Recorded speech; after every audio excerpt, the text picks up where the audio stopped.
Good evening. My name is Robert Baker Nicholas, and I'm leading a discussion for the course of Development of Western Freedoms.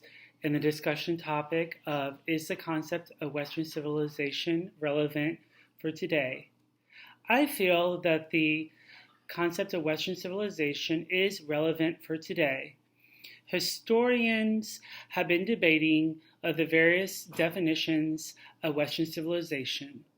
During our reading this week, historian Lawrence Birken, in his essay, What is Western Civilization?, states that in this essay, I have attempted to contrast an expanded definition of Western civilization with a more restricted definition. The former included both Greece and Rome, and the latter excluded them. Ironically, it is the expanded definition that is both defended by cultural conservatives and attacked by cultural radicals. This quote can be found on page 458. In this essay, historian Birken was basically contrasting and comparing whether to include Greece and Rome in Western civilization's definition. Another historian, Robert Royal, in his article entitled Who Put the West in Western Civilization, describes the West as European, where the English language dominates and spreads around the world to places like Australia and New Zealand.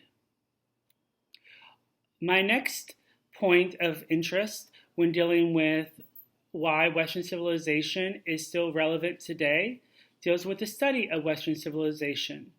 Historian Lawrence Birken, in his essay, What is Western Civilization?, states that in contrast, a more limited definition of Western civilization might allow the study of that civilization to survive and even flourish. The devolution of the Western Civ course from Universal History to Area Studies program would first of all allow us to separate the study of the West from the study of history. That can be found on page 459. Historian Birken is basically stating that Western Civ courses should look at Western civilizations by themselves when dealing with history. They should not be looked at the context comparing Western civs to Eastern civs. An additional point I would like to make, in the book titled Inventing Freedom, How the English-Speaking Peoples Made the Modern World, historian Daniel Hannan, he spoke about Anglophone and dealing with how the United States and England had the same language, same hymn, and same ideals. That leads me into my next point. What makes Western civilization unique? Historian Alexander Rosenthal-Pubul explains in his essay, Reflection on Ancient and Modern Freedom, that Western civilization is unique due to the fact of the central idea of freedom. These freedom ideas are traced back from Greco-Roman and in Christian ideas. Some of these freedoms include religious, economic, political, and cultural, which are essential to our democratic experiment. That can be found on page 35 of his essay.